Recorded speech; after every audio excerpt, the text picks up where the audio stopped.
शिक्षा लेखनी परिवार के YouTube चैनल पर आप सभी साथियों का स्वागत है। संस्कृत की क्लासेस चल रही थी हमारी। आज हम नया टॉपिक लेके आए, समास। हमारा आज का जो टॉपिक है वो है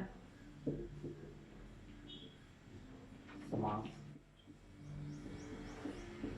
समास से अगर रीड में बात करें तो दो प्रश्न बैठते हैं, एक गद्य वाले पोर्शन से आता है, एक आता है हमारे पद्य वाले से। और बीएसटीसी में बात करें 4 से 5 क्वेश्चन आते हैं और वहां सीधे प्रश्न पूछे जाते हैं 4 से 5। समास शब्द की बात करें हम तो सम उपसर्ग हैं, अस धातु हैं और घय प्रत्यय हैं। समास शब्द में सम उपसर्ग हैं, अस धातु है, घय प्रत्यय हैं। और जो भी घय प्रत्यांत कोई भी शब्द होता है वो सदैव होता है पुल्लिंग में। समास की बात करें तो समास शब्द में सम उपसर्ग, अस धातु, घय प्रत्यय और घय प्रत्यांत प्रत्येक शब्द पुल्लिंग में होता है। आगे बात करें कि समास की परिभाषा, संस्कृत में समास की परिभाषा दी गई है कि समसनम इति समासः। ये मुख्य परिभाषा है संस्कृत में कि समसनम इति समासः। अर्थ क्या है इसका? तो अर्थात संक्षिप्तीकरणम,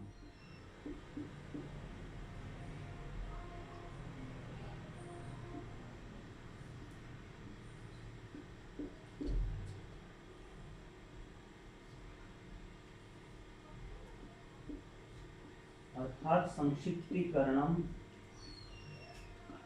एव समासः। समसनम इति समासः अर्थात संक्षिप्तीकरणम एव समासः। किसी भी बात को संक्षेप में लिखना ही समास है। संक्षेप मतलब शॉर्ट में लिख देना किसी भी बात को, ये हमारा समास है। परिभाषा में कहा गया संक्षिप्तीकरणम एव समासः। अर्थात कैसे? मान लो हमने कहा एक शब्द दशः आननानि यस्य, 10 हैं सिर जिसके वो। ये बात हमने कही तो हमने कहा कि संक्षिप्तीकरणम एव समासः। अगर हम यहाँ समास कर दे तो क्या बन जाएगा? दशाननः।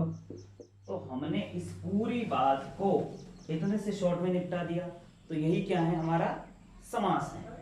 समास सम उपसर्ग अस धातु और घय प्रत्यय से बना है और घय प्रत्यांत प्रत्येक शब्द कौन से लिंग में? पुल्लिंग में।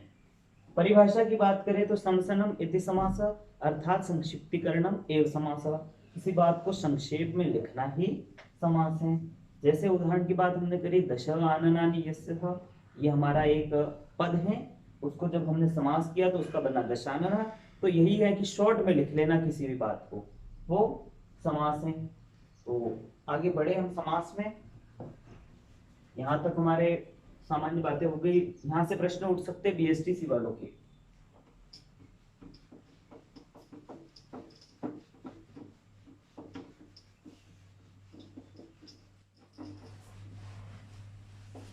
अब बात यह आती है कि समास हैं कितने वास्तविकता में। तो संस्कृत हिंदी में अलग अलग होते हैं कि संस्कृत में समासों की संख्या अलग मानी जाती है, हिंदी में अलग मानी जाती है। हम संस्कृत की दृष्टि से देखें तो संस्कृत में समास की संख्या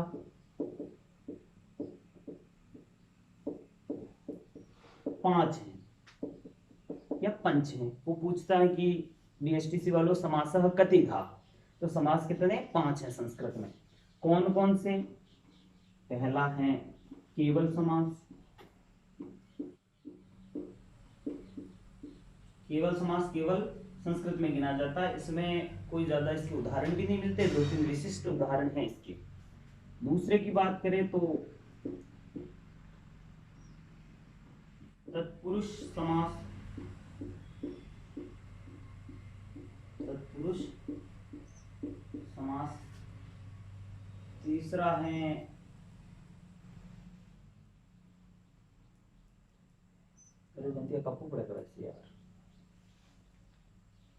दूसरा है हमारा अव्ययभाव समास। अव्ययीभाव समास। तीसरे की बात करें तो तत्पुरुष समास।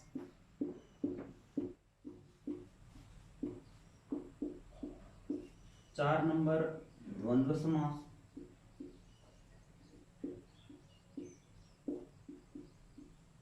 और 5 नंबर है बहुव्रीहि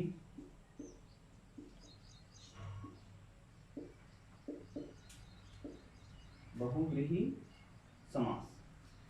आगे बात करें तो बहुव्रीहि समास। ठीक, बहुव्रीहि में मात्रा होता है बहुव्रीहि समास। तो ये संस्कृत में 5 समास है कुल। केवल कितने समास है? 5। केवल समास, अव्ययभाव समास, तत्पुरुष, द्वंद्व और बहुव्रीहि। हिंदी में इनकी संख्या 6 बताई गई है। अब तत्पुरुष के इन्होंने 2 पार्ट कर दिए, एक तो कर्मधारय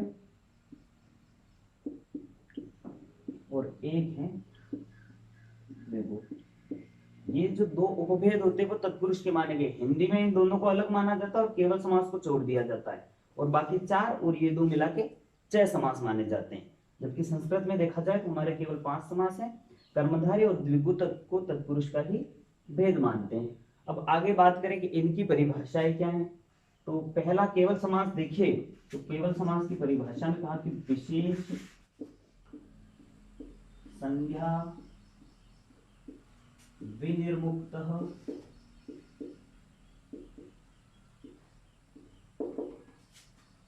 केवल समास,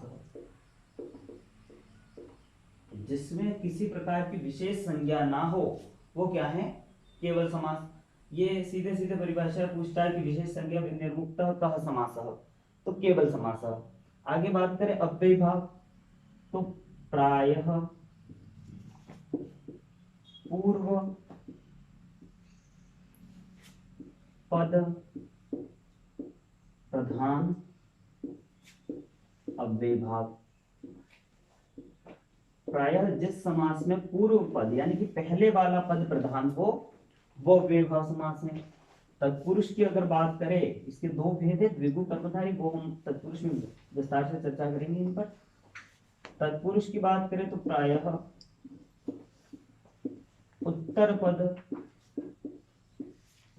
प्रधान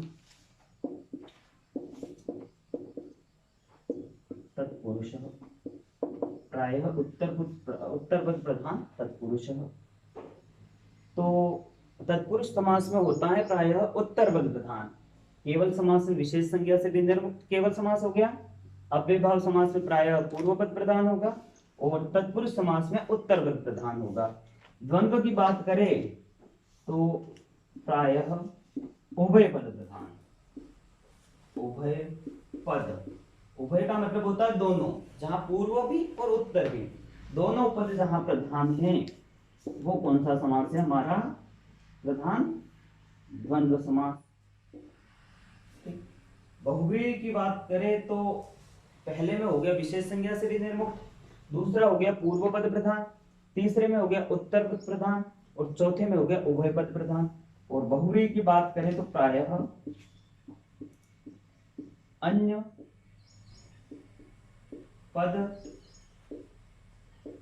प्रधान बहुव्रीहि। प्रायः अन्य पद प्रधान बहुव्रीहि। अब अगर हम बात करें कितने समास संस्कृत में? 5 समास। कौन कौन से? केवल समास, अव्ययीभाव समास, तत्पुरुष समास, द्वंद्व और फिर बहुव्रीहि।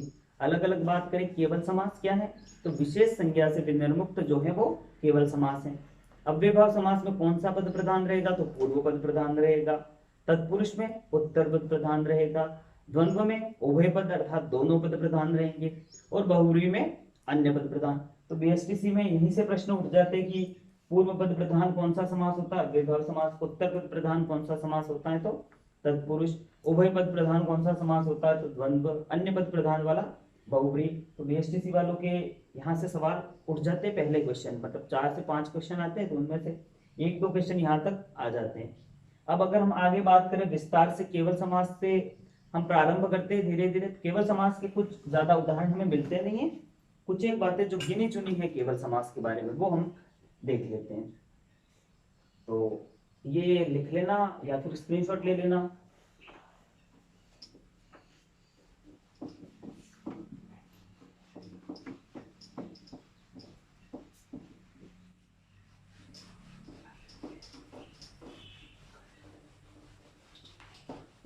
बात करते हैं अब हम पहले केवल समास पर। केवल समास बस यही है कि एक तो परिभाषा इसकी महत्वपूर्ण है थोड़ी सी कि विशेष संज्ञा विनिर्मुक्त केवल समास। विशेष संज्ञा से जो विनिर्मुक्त है वो क्या है? केवल समास। इसके दो चार गिने चुने उदाहरण है। एक तो है भूतपूर्व,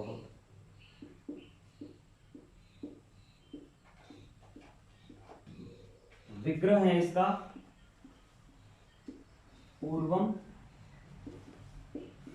भूतः। एक है वागर्था विव, विग्रह है वाग अर्थौ।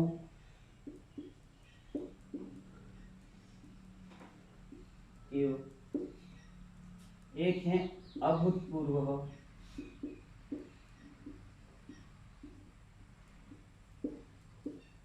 इसका विग्रह होगा पूर्वम अभूतः। केवल समास में ज्यादा कोई समझने वाली बात होती नहीं है, बस ये है कि विशेष संज्ञा से विनिर्मुक्त क्या होता है? केवल समास। इसमें किसी प्रकार की विशेष संज्ञा नहीं होती है। दूसरे इसके लिए तीन उदाहरण मिलते हैं अधिकतर जगह, और इन्हीं में से प्रश्न बनता है कि भूतपूर्व का विग्रह क्या हो सकता है? पूर्वम भूतः। और भूतपूर्व में समास कौन सा? केवल समास। वागर्थाविव में समास कौन सा? केवल समास। और अभूतपूर्व में कौन सा समास? आगे जो समझने वाली हमारी बातें अव्ययभाव तत्पुरुष में, उनको हम विस्तार से पढ़ते हैं। चलिए यहां तक अगर लिख लिया हो तो बढ़े हम आगे।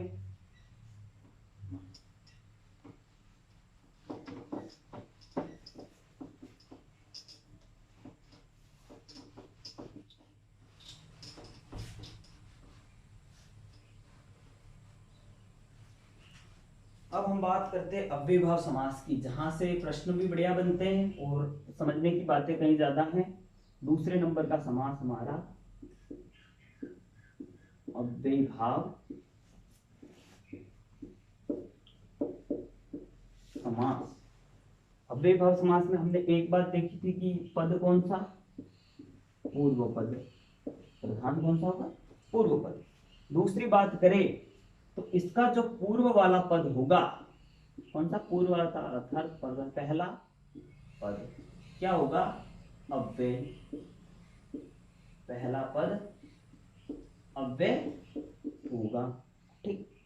और दूसरी बात, अगली बात कि अव्ययभाव समास में जो भी पद बनेगा, अंत में जो भी अव्ययभाव समास से कोई शब्द निष्पन्न होता है तो वो किस लिंग में होता है? नपुंसक लिंग में। ये बात ध्यान में रखने लायक है कि अव्ययभाव समास में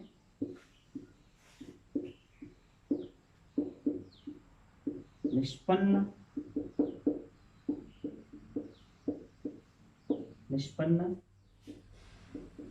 प्रत्येक शब्द, अव्ययभाव समास में निष्पन्न प्रत्येक शब्द कौन से लिंग में होगा? नपुंसक लिंग में। लिंग निर्धारण बीएसटीसी के सिलेबस में है, तो अव्ययभाव समास में कोई भी शब्द बनता है तो वो कौन से लिंग में होगा? नपुंसक लिंग में होता है। ये बात हमारी। तो अव्ययभाव समास में पूर्व पद प्रधान, अर्थात पहला पद अव्यय होता है। अव्ययभाव समास में निष्पन्न प्रत्येक शब्द नपुंसक लिंग का होता है। आगे बात करें कि अव्ययभाव समास होगा किन किन अर्थों में। यहाँ पहली बात यही समझने लायक है कि अव्ययभाव समास के उदाहरण सीधे पूछता है, और पूछता है कौन सा समास है। रीड तक भी यही पूछता है, बीएसटीसी में भी यही पूछता है। हमारे विग्रह पर ज्यादा ध्यान ना दे तो कोई दिक्कत नहीं है। तो हमें ये पहचान आनी चाहिए कि हम समास की पहचान कैसे करें। अव्ययभाव समास में जो हमारा होता है वो पहला शब्द क्या होता है? अव्यय। बस ये ध्यान रखना हमें। तो किस किस अर्थ में होगा? तो अव्ययभाव समास पहला एक अर्थ होता है विभक्ति अर्थ। विभक्ति अर्थ में अव्यय कौन सा आएगा? अधि अव्यय आता है। अभी हमें पूर्व पद में अधि दिखेगा, तो जब भी हमें पूर्व पद में अधि दिखा तो हमें क्या करना है, विभक्ति अर्थ में कौन सा समास होगा, तत्पुरुष। विग्रह कैसे करते हैं, देखिए मैं उदाहरण बताता हूं। पहला, अधि हरि, अधि हरि। अधिहरि शब्द की बात करें हम, तो हमें क्या दिख रहा है, आगे अव्यय दिख रहा है, और जब भी आगे अव्यय दिखे हमें तो कौन सा समास होगा हमारा, अव्यय भाव समास होगा। अधिहरि में अव्यय भाव समास। अब इसमें विग्रह कैसे करते हैं, तो जो बाद वाला पद है उसको ले जाते हैं सप्तमी विभक्ति में, हरि शब्द की सप्तमी विभक्ति, और अधि के लिए लिखते हैं एति, हरौ एति। आगे बात करें अधि उपसर्ग से, अधि ग्रामम, अधि ग्रामम, अधि उपसर्ग दिख रहा है आगे, तो समास कौन सा, अव्यय भाव। अव्यय भाव समास में जब भी अधि उपसर्ग दिखे, विभक्ति अर्थ में अधि उपसर्ग आएगा, और अधि उपसर्ग जब भी दिखे तो पीछे वाला जो शब्द है हमारा बाद वाला उत्तर पद, उसमें होगी सप्तमी विभक्ति। ग्राम शब्द में हमने सप्तमी विभक्ति करी, तो ग्रामे इति, ये बात हुई। आगे बात करें हम अधि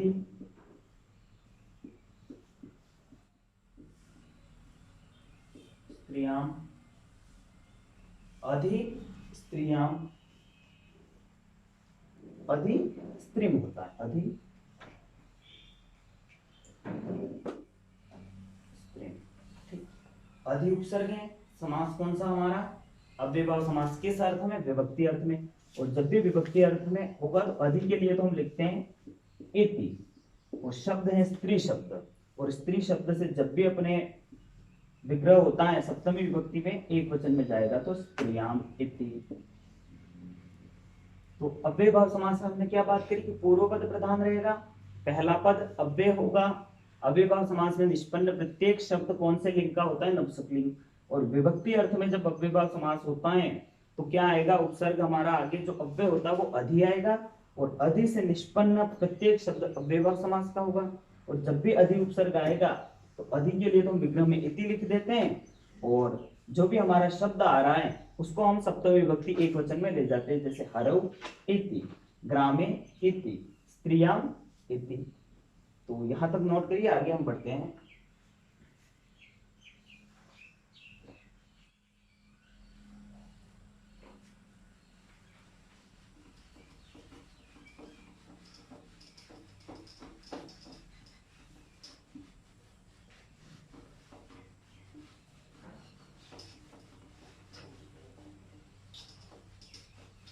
दूसरा होता है समास, एक दूसरे अर्थ में होगा समीप अर्थ में, समीप अर्थ में या पास में, इस अर्थ में। और इस अर्थ में अव्यय आएगा हमारा उप। जब भी उप आगे दिखे तो अव्यय भाव समास, और किस अर्थ में होगा, समीप अर्थ में। हमने उदाहरण लिखा, उप कृष्णम, उप कृष्णम। विग्रह क्या होगा, जो उप हमारा अव्यय है वो तो समीप अर्थ में होता है, और जो दूसरा पद जो शब्द होगा वो हमें ले जाना होगा षष्ठी विभक्ति में। तो कृष्ण शब्द को हम षष्ठी में ले जाते हैं, तो कृष्णस्य, और उप के लिए आएगा समीप अर्थ, तो समीपम, कृष्णस्य समीपम। आगे बात करें दूसरी, उप गंगम, गंगा के समीप। उप अव्यय है, अव्यय भाव समास, और गंगा के समीप तो हम षष्ठी विभक्ति में इसका विग्रह करेंगे, गंगायाः समीपम। आगे बात करें उप यमुनम, उप के लिए समीपम, और यमुना के लिए षष्ठी विभक्ति एक वचन, यमुनायाः, गंगायाः समीपम, यमुनायाः समीपम। तो उप उपसर्ग आएगा समीप अर्थ में। आगे बात करें समृद्धि अर्थ में,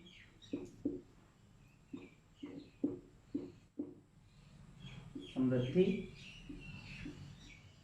अर्थ में, समृद्धि अर्थ में उपसर्ग आता है सु, किस अर्थ में आएगा? समृद्धि अर्थ में। उदाहरण देखिए हम, सुमद्राणाम, सुमद्राणाम, तो मद्राणाम मतलब सुमद्रम आएगा,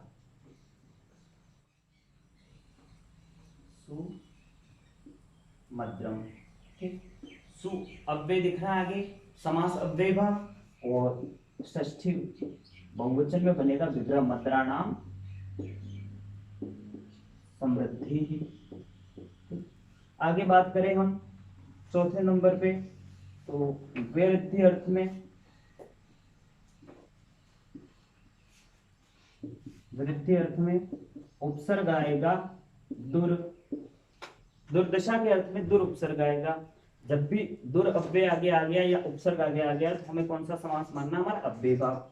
जैसे हमने उदाहरण लिखा, दुर्यवनम, दुर्यवनम किस अर्थ में? वृद्धि अर्थ में, यवनानाम,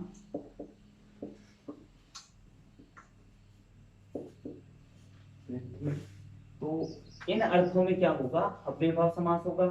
समीप अर्थ में होगा, उप अव्यय आएगा, और जब भी उप अव्यय आगे मिले तो अव्यय भाव समास। समृद्धि अर्थ में सु अव्यय आएगा, और जब भी हमें सु अव्यय आगे मिले तो फिर हमारा अव्यय भाव समास सुमद्रम।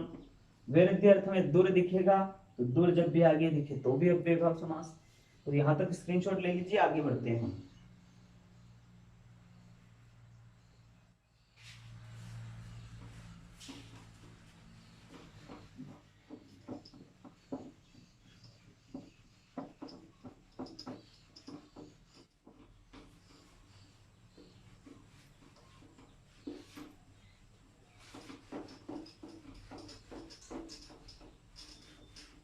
चलिए आगे बात करते हैं हम छठा, अभाव अर्थ।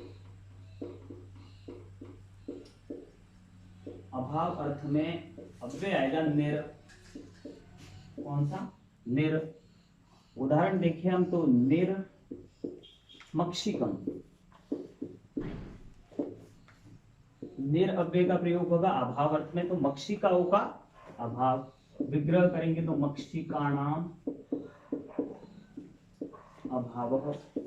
विग्रह ना आए तो कोई दिक्कत नहीं, हमारे बस इतना देखना हमें कि जब भी अव्यय आगे दिखे, निर दिख जाए, सु, दुर, उप ये आदि दिखे, तो हमें समास बस ढूंढ निकालना, पहचानना है कि अव्यय भाव समास है। आगे देखिए, जैसे निर्जनः होता है, निर्जनः, जहां लोगों को अभावों से निर्जन कहते हैं। निर्जनम, तो जनानाम अभाव, लोगों का अभाव। उसके बाद सातवां है अत्या, अर्थात अधिकता के अर्थ में, अधिकता के अर्थ में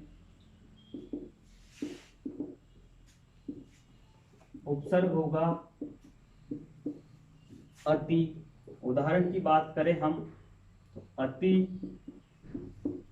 हिमम, हिम कहते हैं बर्फ को, और बर्फ की अधिकता हो उसे अति हिमम, तो हिमस्य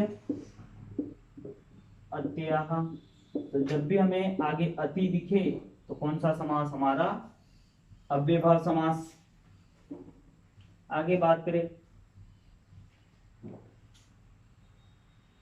असंप्रति अर्थ में,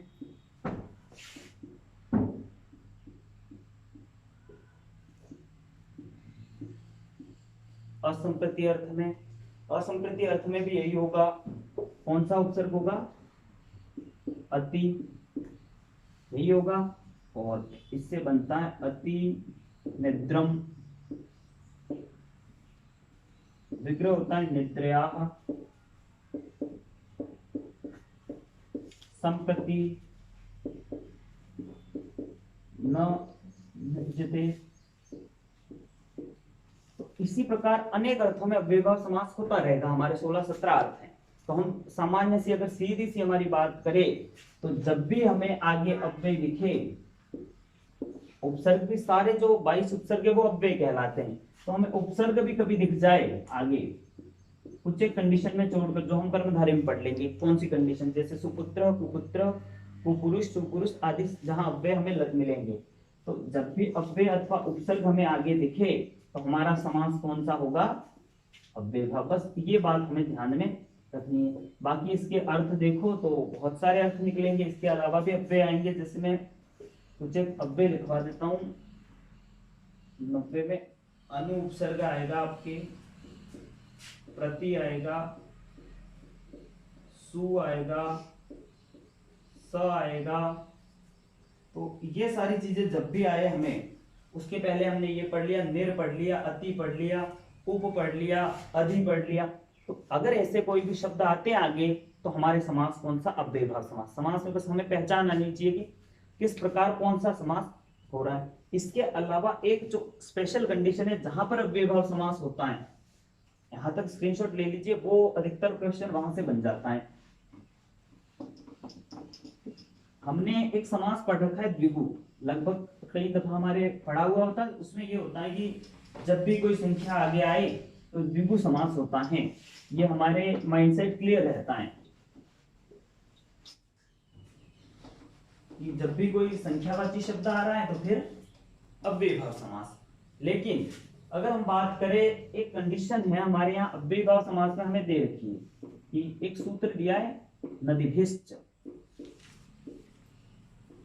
नदीभिश्च सूत्र है, नदीभिश्च।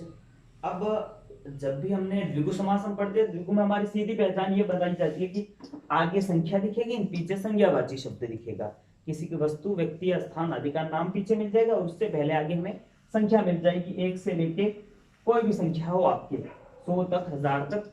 तो हमारी ऐसी कंडीशन में द्विगु होता है। लेकिन अव्ययभाव समास का एक नियम द्विगु से टकरा जाता है यहाँ आके, और वो नियम ये है कि नदीभिश्च एक सूत्र दे रखा, उसमें कहा कि अगर आगे नदीवाचक शब्द हो, कैसा शब्द?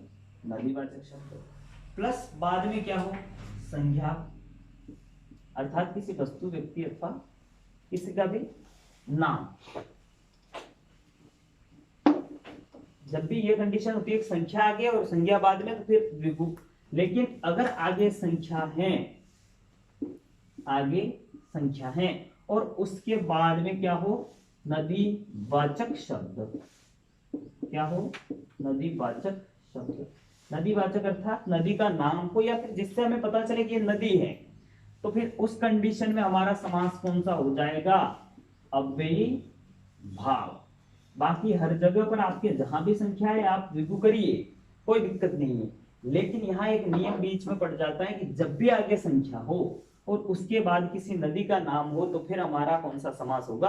अव्ययभाव। जैसे उदाहरण है द्वियमुनम, द्वियमुनम।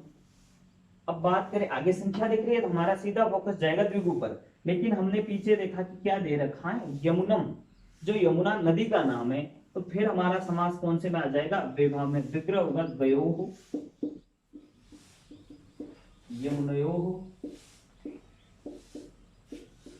समाहारः। यहां से प्रश्न बनता है, ये ध्यान रखना। द्वयोः यमुनयोः समाहारः। मैंने कहा पंचगंगम, पंचगंगम, 5 गंगाओं का समाहार। पंच संख्या है, पीछे गंगा नदी का नाम है, तो फिर कौन सा समास? अव्ययभाव। पंचानाम गंगानाम समाहारः। तो बस यहाँ एक अव्ययभाव समास की 2 पहचान हुई हमारे पास। एक तो अव्यय शब्द आगे दिखे अर्थात उपसर्ग जब भी हो, दूसरा ये हुआ कि जब भी संख्यावाची कोई शब्द आगे हो और उसके बाद में किसी नदी का नाम हो तो फिर भी हमारा अव्ययभाव समास हो जाएगा। अव्ययभाव समास हमारा यहाँ पर खत्म होता है कि जहां भी हमें क्या दिखे, एक तो नदीवाचक शब्द और उससे पहले संख्या, तो हम कौन सा करेंगे? अव्ययभाव समास। और दूसरा उस कंडीशन में जहां हमें क्या दिखे कि संख्या दिखे और नदी दिखे, और दूसरा अव्ययभाव समास जहां पर हमें अव्यय आगे दिखे।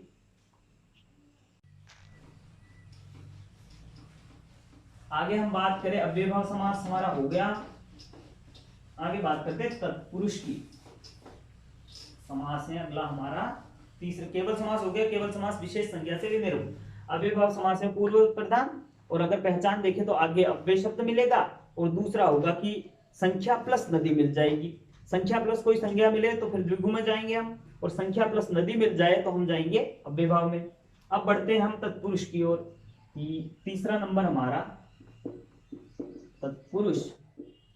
तत्पुरुष के भेदों की बात करें तो बहुत सारे बताए गए, लेकिन हम मुख्यतः अगर देखें तो तत्पुरुष को दो भागों में, एक तो होता है कि विभक्ति तत्पुरुष, विभक्ति तत्पुरुष। विभक्ति तत्पुरुष में इन्होंने बताया द्वितीया से लेकर सप्तमी तक। एक तो होता है द्वितीया तत्पुरुष, प्रथमा नहीं होता है, क्योंकि जो प्रथमा में दोनों विभक्तियां जब समान आए तो समानाधिकरण तत्पुरुष हो जाता है, और उसी के दोनों भेद है कर्मधारय और द्विगु। द्वितीय तत्पुरुष, उसके बाद में तृतीय तत्पुरुष,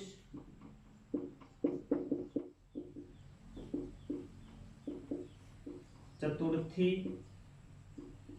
तत्पुरुष, पंचमी तत्पुरुष, षष्ठी तत्पुरुष और सप्तमी तत्पुरुष। ये बात हुई। दूसरी यहां से बात करें विभक्ति तत्पुरुष, एक भेद हो गया, इसमें द्वितीय तृतीय चतुर्थी पंचमी षष्ठी और सप्तमी इतने बात किए। और यहां मुख्य बात कर ले हम तो एक तो हमारा होगा द्विगु और दूसरा होगा कर्मधारय। यहां से बढ़िया प्रश्न बनते हैं, द्विगु से भी प्रश्न बनते, कर्मधारय से भी बनते, और यहाँ विभक्तियों से भी प्रश्न बन जाते। एसटीसी वालों को पहले नहीं पूछता था, लेकिन पिछले साल वाले पेपर में दोनों जो समास के उदाहरण पूछे वो विभक्तियों में से पूछ लिए हैं। तो अब बात करते हैं हम, पहले इन दोनों को ले लेते, द्विगु और कर्मधारय अगर आ गए तो इनको हम पढ़ लेंगे हम कि द्वितीय से लेके पंचमी सप्तमी तक कैसे पढ़ते हैं। तो तत्पुरुष में हम पहली चीज उठा लेते हैं हमारी द्विगु तत्पुरुष या द्विगु समास। सबसे सरल है द्विगु समास और समझने में भी बिल्कुल आसान है। तो तत्पुरुष का ही एक भेद है द्विगु।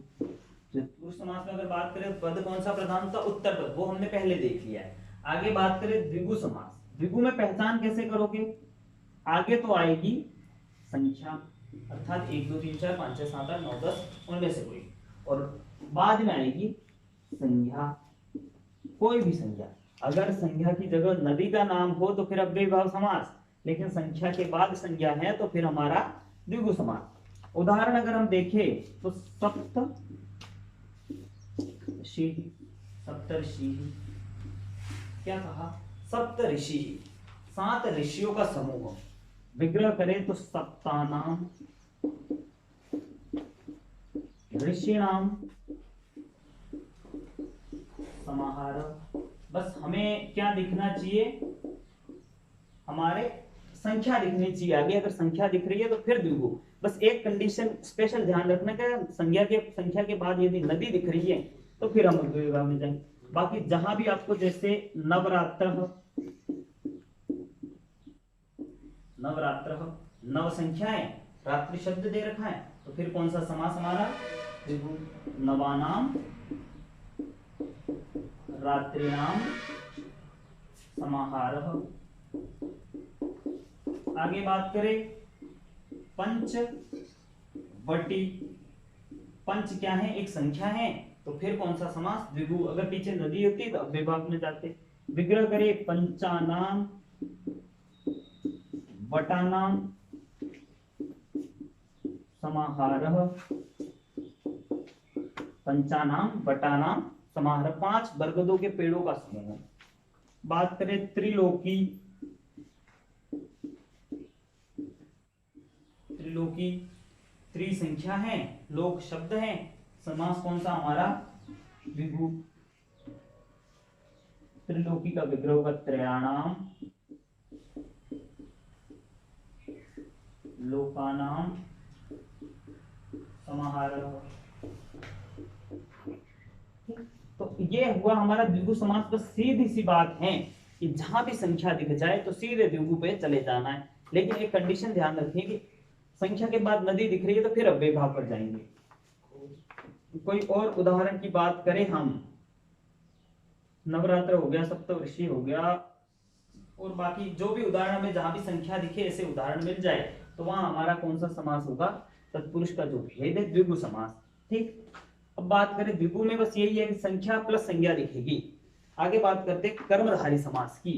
इसकी पहचान सबसे सरल है और आसानी से पकड़ में आ जाएगा ये।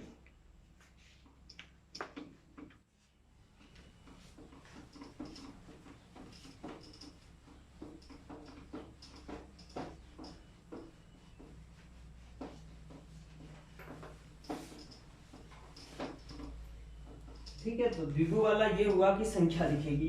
अब बात करते हैं दूसरा भेद इसमें, कर्मधारय समास। कर्मधारय समास, कर्मधारय समास की अगर बात करें तो ये दो कंडीशन में होता है। एक तो विशेषण, सूत्र लिख देता हूं, विशेषणम विशेष्येण बहुलम, ये सूत्र है कर्मधारय समास में। पहला सूत्र कि विशेषणम विशेष्येण बहुलम, अर्थात क्या कहा, जहां पर ऐसी कंडीशन मिलेगी दूसरे पद की पहला पद विशेषता बताए, दूसरा पद क्या हो, विशेष्य। विशेष्य वो होता है जिसकी विशेषता बताई जा रही है, विशेषण वो होता है जो विशेषता बताई जा रही है। जैसे हमने कहा काला कुत्ता, काला कुत्ता, हिंदी में भी काम आ जाएगा ये चीजें। तो कुत्ता क्या है हमारा, विशेष्य। हम किसकी विशेषता बता रहे हैं, कुत्ते की, और हमने कुत्ते की क्या विशेषता बताई कि कुत्ता है लेकिन कैसा है, काला। तो ये हमारा हो जाएगा विशेषण। तो विशेषण विशेषणम विशेष्येण बहुलम, ये कर्मधारय समास का एक सूत्र दे रखा, और इसके अनुसार ये बताया गया जहां भी आपको ऐसी कंडीशन मिले कि जहां दूसरे पद की पहला पद विशेषता बता रहा है तो फिर हम कौन सा समास करेंगे, कर्मधारय। जैसे हम उदाहरणों की बात करते हैं, पहला उदाहरण,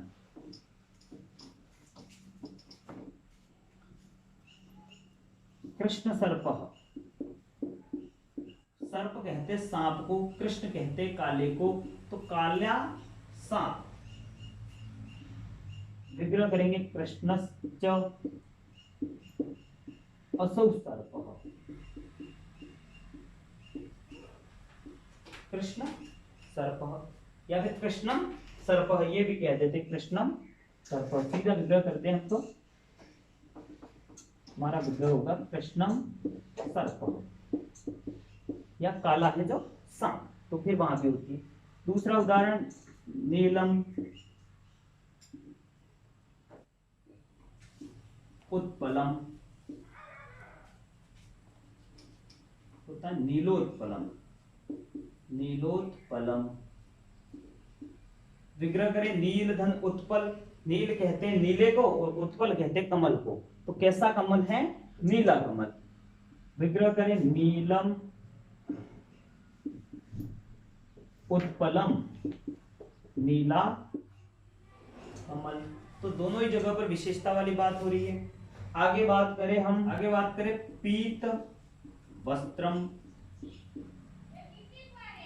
पीत वस्त्रम होता, पीत का मतलब पीला और वस्त्र का मतलब वस्त्र, तो वस्त्र कैसा है, पीला, पीतम वस्त्रम। आगे बात करें रक्तोत्पलम।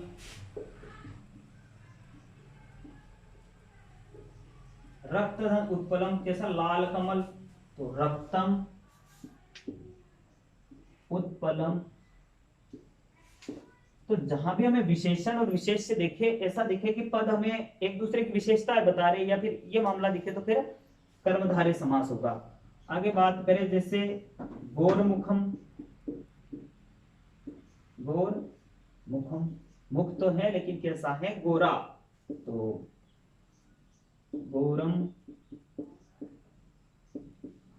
मुखम। तो ये हमारा हो गया कर्मधारय समास। पहली विशेषता हुई कि जहां पर विशेषण और विशेष्य का संबंध हो वहां पर कर्मधारय समास। तो ये उदाहरण आगे देख लेना, हम आगे देखते हैं दूसरा क्या होगा। एक तो ये होगा विशेषता बताएगा कर्मधारय समास में,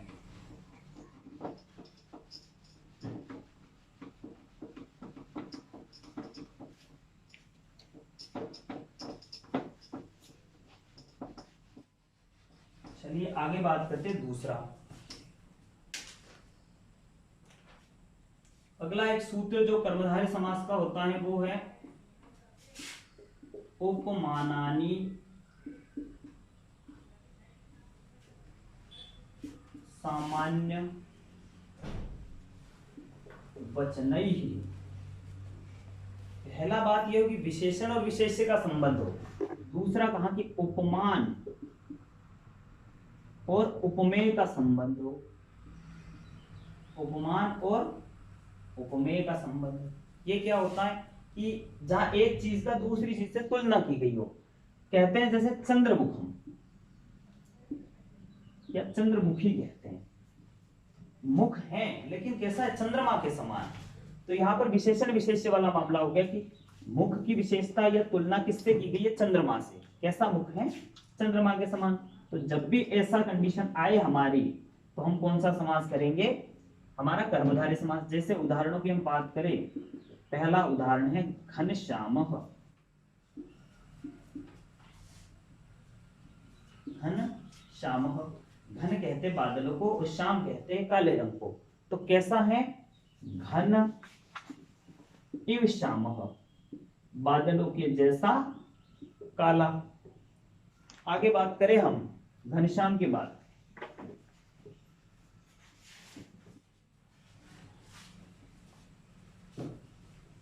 मृगनयनी,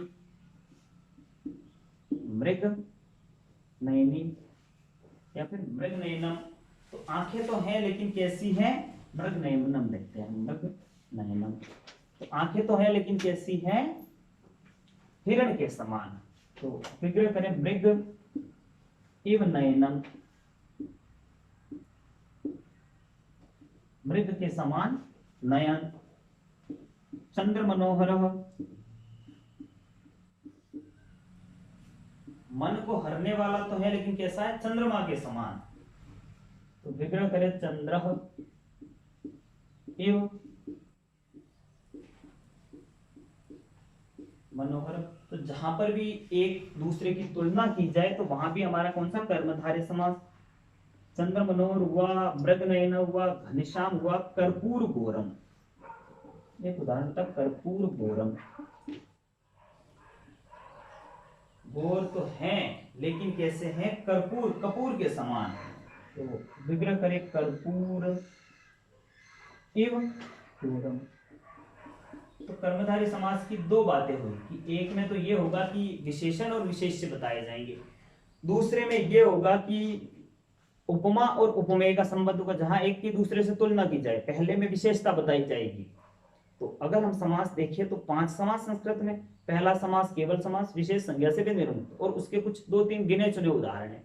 दूसरा देखें अव्ययभाव समास। इसमें क्या होगा, पूर्व पद प्रधान अर्थात पहले वाला पद प्रधान होगा, और क्या आएगा आगे, अव्यय आया तो अव्ययभाव समास। और दूसरी कंडीशन, जहां संख्या और नदी का नाम आया तो अव्ययभाव समास। तीसरा हमने पढ़ा तत्पुरुष। तत्पुरुष को हमने 2 भागों में बांट दिया, एक तो विभक्ति तत्पुरुष जिसमें द्वितीया से लेकर सप्तमी, और कर्मधारय द्विगु। तत्पुरुष में उत्तर पद प्रधान होता है, और अगर हम द्विगु की बात करें तो द्विगु में आगे संख्या पीछे संज्ञा। उसके बाद कर्मधारय पढ़ा तो कर्मधारय में विशेषण विशेष्य का संबंध होगा अथवा उपमान उपमेय का संबंध होगा। तो समास में आज हमने इतने समास पर चर्चा कर ली। तो आज क्लास हमारी यहीं तक रहेगी। आगे क्लास में हम विभक्ति तत्पुरुष पूरा पढ़ेंगे, द्वंद्व पढ़ेंगे, बहुव्रीहि पढ़ेंगे। तो ये हमारे आगे बाकी रहेंगे। तो अगर आज की हमारी क्लास आपको पसंद आती है तो आप उसे आगे से आगे शेयर करते रहिए, वीडियो को लाइक करिए, कमेंट करिए और हमारे चैनल को सब्सक्राइब करिए। धन्यवाद।